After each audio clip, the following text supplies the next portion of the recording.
오늘도 말씀을 붙잡고 말씀에 따라 하루 시작하시는 여러분들을 주의 이름으로 사랑하고 축복합니다. 말씀을 붙드시고 생명의 삶을 살아가시기를 바랍니다. 아멘.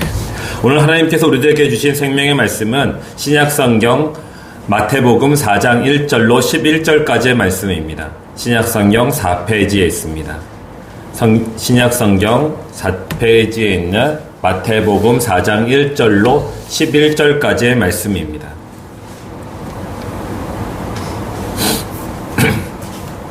다 찾으신 줄 믿고 교독하도록 하겠습니다. 제가 먼저 읽겠습니다. 그때 예수께서 성령에게 이끌리어 마귀에게 시험을 받으러 광야로 가사 40일을 밤낮으로 금식하신 후에 줄이신지라. 시험하는 자가 예수께 나와서 이르되 내가 만일 하나님의 아들이었든 명하여 이 돌들로 떡덩이가 되게 하라. 예수께서 대답하여 이르시되 기록되었을 때 사람이 떡으로만 살 것이 아니요 하나님의 입으로부터 나오는 모든 말씀으로 살 것이라 하였느니라 하시니, 이에 마귀가 예수를 거룩한 성으로 데려다가 성전 꼭대기에 세우고 이르되 내가 만일 하나님의 아들이었든 뛰어내리라. 기록되었을 때 그가 너를 위하여 그의 사자들을 명하시리니 그들이 손으로 너를 받들어 밭이 들에 부딪히지 않게 하리로다 하였느니라. 예수께서 이르시되 또 기록되었을 때 주 너희 하나님을 시험하지 말라 하였느니라 하시니, 마귀가 또 그를 데리고 지극히 높은 산으로 가서 천하 만국의 그 영광을 보여 이르되 만일 내게 엎드려 경배하면 이 모든 것을 내게 주리라. 이에 예수께서 말씀하시되 사탄아 물러가라. 기록되었을 때 주 너의 하나님께 경배하고 다만 그를 섬기라 하였느니라. 함께 봉독하겠습니다. 이에 마귀는 예수를 떠나고 천사들이 나와서 수종드니라. 아멘. 오늘 말씀으로 승리하자는 주제로 여러분들과 함께 하나님의 은혜를 나눌 때 하나님의 크신 은혜가 여러분들 가운데 임하기를 주의 이름으로 축원합니다. 이런 말이 있습니다. 생각은 결과를 낳는다. 이 말은 곧 내가 무엇을 어떻게 생각을 하느냐에 따라서 우리의 인생이 좌지우지 된다는 것입니다. 어떻게 결과가 나온다는 것이죠. 누구든지 하나님을 생각하면 하나님을 닮아가게 됩니다. 또한 우리가 세상을 생각하면은 우리는 세상을 닮아가게 됩니다. 그래서 우리가 무엇을 생각하느냐, 이것은 우리의 인생과 우리의 자녀들의 인생에 아주 큰 영향을 주게 되는 것이죠. 우리의 생각을 만들어주는 것은 과연 무엇일까요? 우리는 그냥 생각하는 것이 아닙니다. 우리 안에 어떤 무엇인가가 들어올 때 그것을 가지고 생각하게 되어 있습니다. 그것은 바로 지식입니다. 지식이 우리들 안에 들어왔을 때 우리는 그 지식을 기반으로 무엇이든지 생각하게 되는 것이죠. 우리 안에 들어오는 이 지식을 크게 두 가지로 나눠볼 수 있습니다. 한 가지는 세상이 주는 지식입니다. 이 지식은 우리들이 이 세상에 살아가기 위해서 꼭 필요한 지식인 것이죠. 나머지 한 가지는 하나님이 주시는 지식입니다. 이 지식은 우리의 영혼이 천국에서 영생을 얻고 또한 그곳에 살기 위해서 필요한 지식입니다. 그런데 성경에서는 하나님이 주시는 지식이 우리가 죽고 나서 필요한 것이 아니라고 말씀하십니다. 하나님이 주시는 지식은 언제 필요한 것일까요? 바로 살아 생전, 곧 이 땅에서 우리들에게 필요한 것입니다. 왜냐하면 우리가 살아 생전에 하나님을 믿고 의지하고 하나님의 말씀에 순종했을 때 우리가 천국에 갈 수 있기 때문인 것이죠. 그리고 또한 우리가 하나님이 주신 지식이 우리 안에 임했을 때, 우리가 충만했을 때 이 땅에서도 하나님과 함께하고 또 이 땅에서 하나님의 나라를 경험할 수 있게 되는 것입니다. 그러므로 우리는 하나님이 우리에게 주시는 이 지식을 우리가 사모하시기를 바랍니다. 하나님의 주식이 바로 말씀입니다. 이 말씀을 우리의 마음에 품고 있으면서 늘 생각하며 말씀대로 순종하며 살아갈 때 시냇가에 심은 나무가 늘 풍성한 푸른 잎사귀를 가지고 때에 따라 열매를 맺는 것처럼 우리의 인생에 기쁨과 평안과 푸르름이 가득하게 될 줄 여러분들이 믿으시기를 바랍니다. 우리 예수님이 말씀으로 사는 인생이 어떠한 인생인지를 오늘 말씀을 통해서 우리들에게 말씀해 주고 계십니다. 이 본문의 말씀을 보면은 예수님께서 공생애를 시작하시기 전에 40일 동안 광야에서 시험을 받았습니다. 그리고 그곳에서 이제 세상에 들어올 바로 그때에 사탄이 예수님 앞에 나와서 예수님에게 시험을 하는 그런 이야기입니다. 여러분들 다 알다시피 우리 주님은 이 말씀으로 승리하셨습니다. 사탄을 이기셨던 것이죠. 그런데 오늘 예수 그리스도가 승리하신 것보다 예수 그리스도를 시험했던 이 사탄의 이 질문, 이 시험의 거리 세 가지에 대해서 우리가 꼭 눈여겨보아야 할 것입니다. 왜냐하면은 사탄이 예수님을 시험했던 이 세 가지의 시험은 우리의 인생에 꼭 필요한 것들, 또 우리가 원하고 바라는 것들이기 때문 그렇습니다. 그런데 사탄이 우리가 필요하고 또 우리가 원하고 바라는 것들을 이제 예수님에게 질문으로 던졌을 때에 또 그것을 요구했을 때 예수님께서는 말씀으로 그 사탄의 유혹을 이기셨던 것이죠. 그랬을 때 참된 평안이 예수님과 또 온 세상에 구원함이 퍼졌던 것입니다.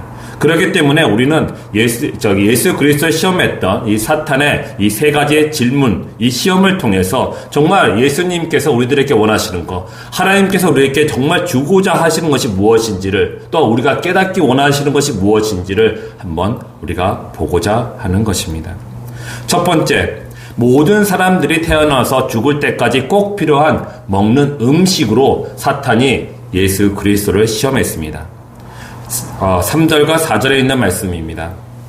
시험하는 자가 예수께 나와서 이르되 내가 만일 하나님의 아들이거든 명하여 이 돌들로 떡덩이가 되게 하라.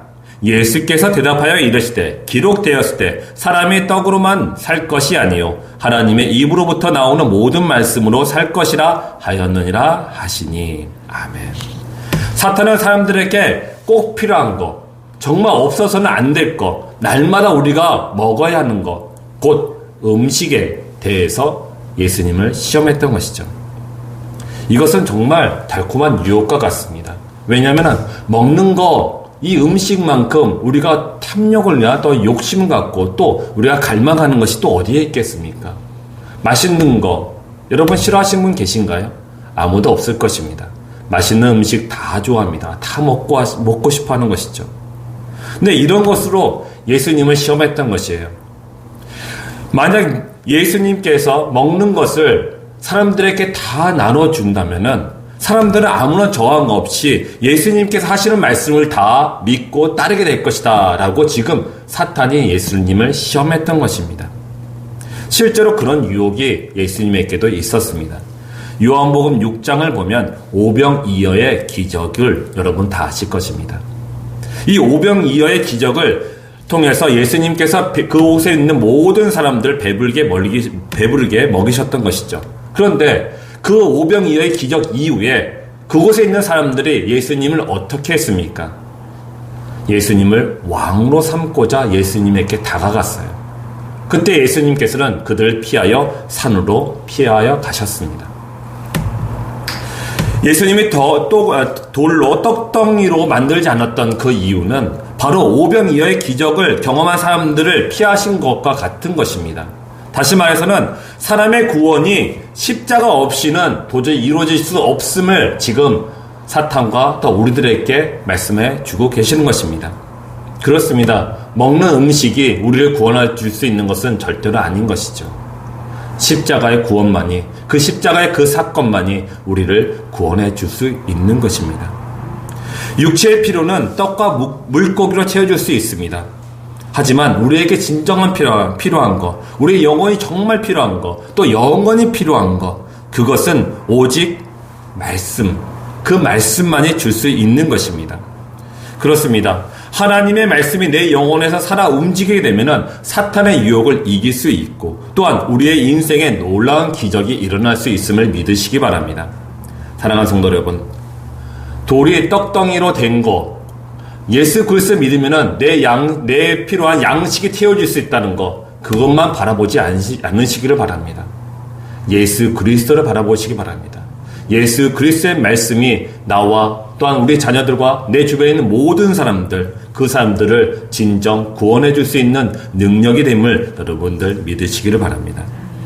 두 번째는 사탄이 예수님을 시험했던 것, 그것은 바로 세상 모든 사람들이 간절히 원하고 사랑받고 인정받고 싶은 욕망에 대해서 시험했습니다. 5절부터 7절의 말씀을 보면은 이렇습니다. 이에 마귀가 예수를 거룩한 성로 데려다가 성전 꼭대기에 세우고 이르되 내가 만일 하나님의 아들이거든 뛰어내리라. 기록되었으되 그가 너를 위하여 그의 사자들을 명하시리니 그들이 손으로 너를 받들어 발이 돌에 부딪히지 않게 하리로다 하였느니라. 예수께서 이르시되 또 기록되었을 때 주 너희 하나님을 시험하지 말라 하였느니라 하시니. 아멘. 두 번째 마귀의 시험도 사람이라면 누구나 원하고 바라는 것들입니다.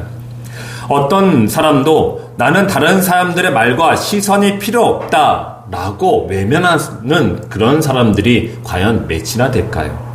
우리 모두는요, 내 주변에 있는 사람들에게 인정받고 싶어하고 사랑받고 싶어합니다. 여러분들, 아기가 있어요. 아기가 나를 보면은, 여러분들 보면은 이제 기뻐해서 방긋방긋 웃는 게 여러분 좋습니까? 아니면 여러분들을 바라봤을 때 피하고 도망가면 그것이 좋습니까? 아마 여기 있는 모든 분들은 아기가 나를 보고 쫓아오면서 나한테 안기는 거, 그것을 좋아할 것입니다. 마치 이런 것이죠. 우린 누구든지 간에 다 인정받고 싶어하고 사랑받고 싶어합니다. 그렇지 못하면 우리는 실망과 절망에 또 사로잡히는 경우가 종종 있죠. 사탄은 우리들의 이런 성향을 정확히 알고 있었던 것입니다. 그래서 예수님에게 하나님의 아들로서 인간이 할 수 없는 능력을 사람들에게 보여준다면은 너를, 그러니까 예수님을 구원자로 인정하게 될 것이라고 유혹했던 것이죠. 실제로 또 그러한 일들이 또 이 말씀에 있습니다. 사도행전 8장을 보면은 당시 사마리아에 이런 사람이 있었습니다. 바로 마술사 시몬이라는 사람이 있었습니다. 여러분, 마술이 무엇인가요? 마술이라는 것은 눈속임입니다. 마치 거짓인데 마치 참된 것처럼 사람들을 유혹하고 현혹시키는 것이 바로 마술인 것이죠. 그런데 이 사마리아에 있는 이 시몬이라는 사람의 마술 실력이 얼마나 뛰어났는지 주변에 있는 사람들이 이렇게 이야기합니다. 낮은 사람부터 높은 사람까지 다 따르며 이 사람이 매우 크다라고 사람들이 그를 칭송합니다. 그런 시몬은, 그것을 받은 시몬은 자신을 이렇게 이야기합니다. 나는 큰 자다라고 이야기합니다. 스스로 높이면서 스스로 하나님이 되려고 노력했던 사람이었죠. 그 노력이 바로 그 자리에 있었던 베드로가 그때 사람들에게 성령의 능력을 보여줍니다. 그러자 그 마술사 시몬은 베드로한테 찾아가면서 이렇게 이야기합니다. 내가 너한테 돈을 줄 테니 네가 가지고 있는 능력을 나한테 달라. 곧 성령을 나한테 팔아라 라고 요구를 합니다. 그때 베드로는 시몬을 아주 저주하면서 매우 꾸짖죠. 그리고 시몬은 훗날에 죽임을 당합니다. 시몬은 정말 자신이 하나님이 되고 싶었어요. 하나님처럼 모든 사람들에게 찬양받고 싶고 또 하나님처럼 모든 영광을 그가 가지려고 했습니다. 여러분, 이것이 우리들의 진실한 어떠한 모습이 아닐까 싶습니다. 우리는 늘 주변에 있는 사람들에게 사랑받고 싶어하고 또한 인정받고 싶어합니다. 특히 요즘 같은 시대에서는 경쟁을 통해서라도 승리를 얻고 또한 그것을 통해서 우리가 다른 사람들보다 더 높은 자리에 있으려고 노력합니다. 그런데 여러분 다 아시다시피요. 이러한 우리들의 욕망, 또 우리들의 바라고 있는 것들, 또 우리가 경쟁을 통해서 얻어지는 그 승리, 이런 것들이 우리를 구원해 줄 수 있는 것은 절대로 아닌 것입니다. 우리의 구원은 오직 말씀과 믿음으로 가능한 줄 믿으시기를 바랍니다. 그래서 우리는 말씀으로 은혜를 받아야 합니다. 또한 말씀으로 능력과 지혜를 얻어야 하며 우리의 영혼의 치료와 회복도 말씀으로 받아야 합니다. 사랑하는 성도 여러분, 말씀이 우리의 생명입니다. 또한 말씀은 우리에게 하나님 예수 그리스도의 빛 되심을 비춰주는 그런 빛이 되임을 믿으시기 바랍니다. 여러분, 빛이 우리들에게 비춰졌을 때 우리 안에 있는 모든 어둠이 떠나가게 될 줄을 여러분 믿으시기 바랍니다. 그래서 더욱더 말씀을 사모해야 됩니다. 우리 말씀이 우리 안에 충만해져서 그 말씀이 빛 대신 예수 그리스도로 인하여 우리 영혼과 또 우리 주변에게 환히 비쳤을 때에 하나님의 영광, 하나님의 그 나라가 우리 가운데 임하게 되는 것이죠. 사랑하는 성도 여러분, 진정 이러한 세상을 꿈꿉니다. 우리가 있는 그곳에서 우리가 말씀, 곧 예수 그리스도의 그 빛 되심으로 인하여 나와 내 주변이 환히 비춰졌을 때 우리가 함께 기뻐하고 또한 눌려있던 것들, 또한 매여있던 것들로부터 노임과 또한 풀어지는, 또한 해방되는 그런 자유로움을 누릴 수만 있다면 그것이 정말 천국이 아니고 그것이 무엇이겠습니까? 그런 천국이 우리 가운데 임하기를 주의 이름으로 축원합니다. 세 번째는 사탄이 예수님을 시험했던 것이 바로 타인을 지배하려고 하는 권력입니다. 즉 탐욕이죠. 8절에서 10절에 있는 말씀을 보면 이렇습니다. 마귀가 또 그를 데리고 지극히 높은 산으로 가서 천하만국의 그 영광을 보여 이르되 만일 내게 엎드려 경배하면 이 모든 것을 내게 주리라. 이에 예수께서 말씀하시되 사탄아 물러가라 기록되었으되 주 너희 하나님께 경배하고 다만 그를 섬기라 하였느니라. 아멘. 여러분들 옛날에 나오는 고전 문학책들을 많이들 보셨을 거라 생각됩니다. 이 고전 문학책들을 보다 보면요 이런 내용이 있어요. 어떤 권력을 가지기 위해서 자신의 영혼을 사탄에게 팔아버리는 그런 이야기를 아마 여러분들 많이 보셨을 것입니다. 그 사람은 자신의 것이 아니었어요. 그 권력이. 또 자신의 힘으로는 가질 수 없는 것이었어요. 그런데 자신 안에 있는 그 탐욕, 자신 안에 있는 그 욕망이 자신을 하여금 자신의 영혼을 사탄에게 팔고 대신에 권력을 얻었던 것이죠. 여러분, 우리 주변에도 그런 사람들이 참으로 많이 있습니다. 이 시대에 그런 사탄은 과연 무엇일까요? 아마도 돈이 아닐까라는 생각이 듭니다. 돈은 만몬의 영이라는 이야기가 있습니다. 만몬이라는 것은 재정, 재물의 그런 우상신입니다. 그 만몬의 영에 사로잡혀 있는 사람들이 이 시대에 참으로 많이 있습니다. 돈이 없으면은 살아갈 수가 없어요. 그리고 또 돈이 있으면은 그것이 마치 자신의 영광인 줄, 자신을 구원해 주는 것인 것으로 여기는 그런 경우가 너무 많이 있습니다. 여러분, 돈은 우리가 사용하기 편리한 도구일 뿐 돈이 우리를 구원해 줄 수 없는 것입니다. 여러분들 1000억, 100억, 1조 원, 우리가 생각할 수 없는 어마어마한 큰 돈, 그런 돈을 우리가 가지고 있다고 생각해 보십시오. 그것이 우리를 구원해 줄 수 있을까요? 그러지 못합니다. 오직 하나님의 말씀과 예수 그리스도의 십자가만이 우리를 구원해 줄 수 있는 것이죠. 그렇기 때문에 우리가 이 땅에 살아가면서 돈에 사로잡힌 삶을 살아가서는 안 됩니다. 그런데 우리 주변에는 실제로 그런 일들이 너무 많이 있어요. 아마 얼마 전, 아마 지금도 고통받고 있는 사람들이 있는 그런 큰 사건이 있었습니다. 전세 보증금 사기 사건. 1000여 명, 아니 그 이상이 있을 것입니다. 그 이상의 사람들이 이 사건을 인하여 고통받고 있는 것이죠. 이 사기 사건을 일으켰던 그 범죄를 저질렀던 그 사람들은 다른 사람이 눈에 보이지 않았던 것이에요. 오직 자기만 봤던 것입니다. 나만 평안하고 나만 아주 자유롭고 나만 잘 살면 되는 것이었죠. 그들은 화려한 그 외형만을 꿈꿨던 그런 사람들이었어요. 그래서 그들은 다른 사람들 보이지 않았습니다. 오직 돈만 봤던 것이죠. 돈이 우리로 하여금 타락하게 만들고 돈이 우리로 하여금 다른 사람을 배려하거나 또한 다른 사람을 생각하지 않냐게끔 만들어버렸던 것이죠. 여러분, 우리는 돈이 없이 살아갈 수는 없는 사람들입니다. 하지만 돈이 우리를 구원해 줄 수 없다는 것을 여러분을 깨닫고 우리가 갖고 있는 이 재정을 통해서 하나님의 선한 사업을 하는데 또한 함께 동참해 주시기를 바랍니다. 그랬을 때 돈이 한 생명을 살릴 수 있게 되는 것이죠. 겉이 아무리 화려해도 하나님이 없으면 헛되고 헛됨을 여러분들이 다 믿으시기 바랍니다. 아무리 그럴듯하게 보여도 하나님의 뜻인지 아닌지에 대한 영적 분별력이 우리들에게, 이 시대에 살고 있는 우리들에게 꼭 필요한 것입니다. 이런 영적 분별력은 그냥 얻어지는 것이 아니라 말씀이 내 안에서 중심을 잡고 있어야 가능한 일인 것입니다. 여러분, 오늘 성경 말씀에서는 말씀이 우리들에게 주는 축복이 평안과 형통이라고 얘기합니다.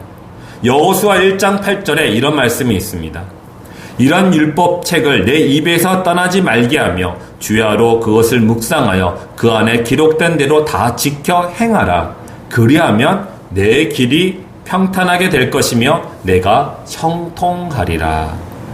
우리가 말씀을 입에서 떠나지 않고 묵상하면서 또한 그 묵상이 우리의 영혼과 우리의 육신을 지배하여 우리가 온전히 말씀에 순종하게 되면은 하나님께서 우리들에게 평안과 형통함을 주신다고 약속하셨습니다. 이 약속은 반드시 하나님께서 이루실 것입니다. 우리 하나님은 성실하시며 신실하신 하나님이시기 때문인 것이죠.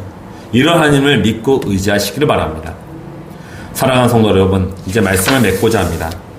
예수님이 사탄의 유혹을 받고 계실 때 예수님은 흔들림이나 두려움이나 혼란스러운 모습을 우리가 찾아볼 수가 없었습니다.